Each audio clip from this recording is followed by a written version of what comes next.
ఎప్పుడైనా ఏ రాత్రైనా తలుపు తెచ్చి సార్ కాయకం ఉన్నది మీరు పోయి ముఖ్యమంత్రి గారిని మాట్లాడుతుందంటే వారు ఖచ్చితంగా మాట్లాడే ఆ సమస్యలు పరిష్కరిస్తారు. తొందరలోనే గవర్నర్ గారితో మాట్లాడి కేసీఆర్ అడ్డం పడ్డ ఒకవేళ ఆయన ఆత్మహత్య చేసుకుంటారు సార్ మాత్రం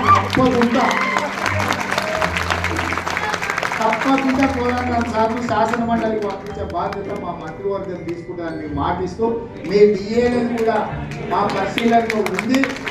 ఖచ్చితంగా మీ డిఏకి సంబంధించి అదే పిఆర్సి మీ ట్రాన్స్ఫర్స్ 317 జీవో ఇట్లాంటి చాలా విషయాలు ఉన్నాయి. 12 తారీఖు నాడు మంత్రివర్గం ఉంది. సిపిఎస్ కూడా చర్చలో ఉన్నది. వీటన్నిటిని కూడా నేను ఏమంటున్నా అంటే అన్ని ఒక్కసారి ఓపెన్ చేస్తే మళ్ళీ జీతాలు కూడా రావు. అది అంటే ఒక్కొక్కటి ఖచ్చితంగా ప్రయారిటైజ్ చేసుకొని మీకు ఏం చేయగలుగుతామో తప్పకుండా ఓపెన్ మైండ్తో చేస్తాము. మీ డిఏల విషయంలో కానీ పిఆర్సీ విషయంలో కానీ ఇతర ట్రాన్స్ఫర్స్ విషయంలో కానీ 317 భార్య ఒక దగ్గర భర్త ఒక దగ్గర ఈ విషయాలను కూడా పరిశీలించడానికి మంత్రివర్గ ఉపసంఘాన్ని వేసినాము. మళ్ళీ తీసుకొని తప్పకుండా ఈ సమస్యలను అన్నింటినీ కూడా పరిష్కరిస్తామని తెలియజేస్తూ ఏదున్నా మీరు అన్ని నా దృష్టి ఉన్నామని మంత్రివర్గంలో మాట్లాడి నిర్ణయం తీసుకుంటాం. ఈరోజు మీ అందరినీ కలవడానికి ఈ సమావేశము ఇది ఒక ఆత్మీయ సమ్మేళనము. ఈరోజు సమస్యలు వినడమే, ఈ సమస్యలన్నీ నోట్ చేసుకున్నాం. అక్కడ నరేందర్ రెడ్డి గారి దగ్గర మొత్తం మీరు ఇచ్చిన వినతి పత్రాలు ఉన్నాయి. అదేవిధంగా మా అధికారులు కూడా నోట్ చేసుకున్నారు. వీటన్నిటిని ఒక్కొక్కదాని తర్వాత ఒక్కొక్కటి వీటన్నిటిని పరిష్కరించే బాధ్యత మా ప్రభుత్వం తీసుకుంటుంది. మిమ్మల్ని సంప్రదించి మీతో మాట్లాడి నిర్ణయాలు తీసుకుంటామని తెలియజేస్తూ మీ అందరి దగ్గర సెలవు తీసుకుంటున్నాం. అన్న 3-4 విషయాలు చెప్తాను. ఒకటి ప్రధానమైనటువంటి అంశము యూనివర్సల్ ఎంప్లాయీస్ సంబంధించి సిపిఎస్ రద్దు చేద్దామన్నా. సిపిఎస్ రద్దు చేస్తే సుమారు 2,12,000 కుటుంబాలు ఈ రాష్ట్రంలో ఉన్నాయి.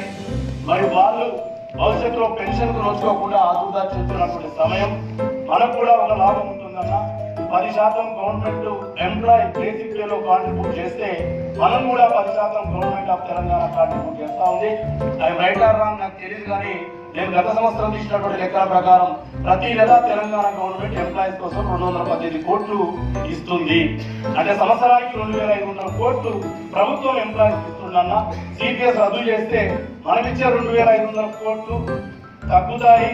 అదేవిధంగా వాళ్ళు కాంట్రిబ్యూట్ చేసుకుని సిపిఎఫ్ నుంచి జడ్కి జీపీఎఫ్ వస్తే జీపీఎఫ్ లో వాళ్ళ 10% కనుక దాచుకుంటే అవసరాల నిమిత్తం ప్రభుత్వం వాడుకోవడానికి గత ప్రభుత్వాలు చేసుకుంటే మనం కూడా చేయడానికి అవకాశం ఉంటుందని మిమ్మల్ని సిపిఎస్ రద్దు ప్రకటన చేయాల్సిందిగా. అదేవిధంగా సిపిఎస్ లో కూడా ఒక్కొక్క విభాగం ఉందన్న. 2004 సెప్టెంబర్ 1 రోజు ఆ రోజు చంద్రబాబు నాయుడు గారు తీసుకొచ్చినటువంటి 653, 654, 650 జీవోల ప్రకారం సిపిఎస్ రావడం జరిగింది. అప్పటిదాకా ప్రభుత్వ టెస్ట్ల వల్ల ఎంపికై ప్రభుత్వ జాప్యం వల్ల నియామకం కానటువంటి ఒక 7,000 మంది ఉపాధ్యాయులు, ఒక 4,000 మంది వివిధ రకాల ఉద్యోగులు ఉన్నారన్న. వాళ్ళని కూడా ఓపీసీఎం అని కేంద్ర ప్రభుత్వం 9/9/2019 రోజు 57/4, 57/5 అని ఒక మెమో ఇచ్చి వాళ్ళందరికీ కూడా మేము సిపిఎస్ డబ్బులు వాపసు ఇస్తామని రాష్ట్రానికి ఇస్తే పక్కనున్న మన ప్రభుత్వమే కర్ణాటక రాష్ట్ర ప్రభుత్వం అమలు చేసిందన్న. దానివల్ల కూడా మనకు లాభం ఏంటంటే నేను ప్రభుత్వంలో పార్టీలో ఉన్న వ్యక్తిగా మిమ్మల్ని రిక్వెస్ట్ చేస్తా ఉన్నా.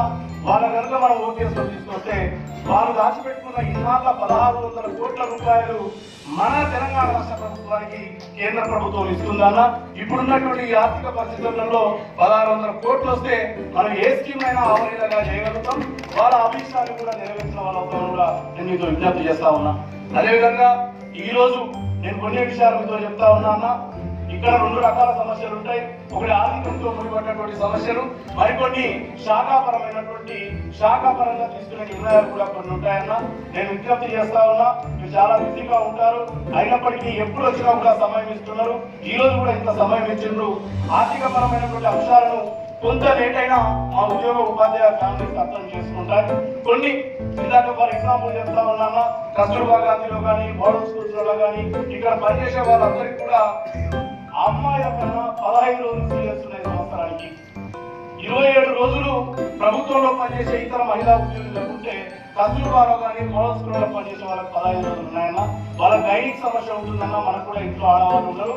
వాళ్ళ నెలవారీ సమస్యల వల్ల సీఎల్స్ ఒక 27 వరకు పెంచితే దానివల్ల మన ప్రభుత్వానికి ఆర్థిక భారం ₹1 కూడా ఉండదన్నా. ఇది కేవలం మానవీయ కోణంలో మీరు తలుచుకుంటే అయ్యే సమస్య కాబట్టి దీన్ని కూడా పరిష్కరించాల్సిందిగా కోరుతా ఉన్నా. ఇంకొకటన్నా, ఈరోజు టీచర్లకు గతంలో మన ప్రభుత్వమే 32 జీవో ప్రకారం ప్రతి నెల పదోన్నతులు ఇచ్చేదన్నా. ఫర్ ఎగ్జాంపుల్ ఒక స్కూల్లో జూన్ లో డేట్ ఆఫ్ బర్త్ ఉన్నటువంటి ఒక టీచర్, మ్యాథ్స్ టీచర్ రిటైర్డ్ అయితే మళ్ళీ ఏప్రిల్ వరకు మళ్ళీ ప్రమోషన్ ఇచ్చే వరకు మ్యాథ్స్ బోధించబడదు. కాబట్టి మంత్లీ ప్రమోషన్స్ కూడా పునరుద్ధరించాలని కోరుతా ఉన్నా. అనేక విషయాలు కూడా ఫైనల్ కూడా ఎక్స్ప్లెయిన్ చేస్తా ఉన్నాను. సెక్రటరియట్ లో కూడా ఈ అన్రెస్ట్ ప్రాబ్లం 317 కమిటీ చేసిండ్రు. అదేవిధంగా దాన్ని జూన్ 2న మన తెలంగాణ రాష్ట్ర అవతరణ దినోత్సవం నాటికి వాళ్ళ స్థానికత మద్దతు విధంగా కూడా మీకు చేయాలని కోరుతా ఉన్నా. 13 జిల్లాల్లో సోదరులు ఉన్నారు. భార్యలు ఒక చోట, భర్తలు ఒక చోట. ములుగులో భర్త ఉంటే సిద్దిపేటలో భార్య ఉందన్నా. మీరు మానవీయ కోణంలో భార్యాభర్తలు కూడా కలపాల్సిందిగా కోరుతూ నాకు ఈ అవకాశం ఇచ్చినందుకు సభాధిపతులైనటువంటి కోదండరావు గారికి మీ అందరికీ కూడా పేరు ధన్యవాదాలు.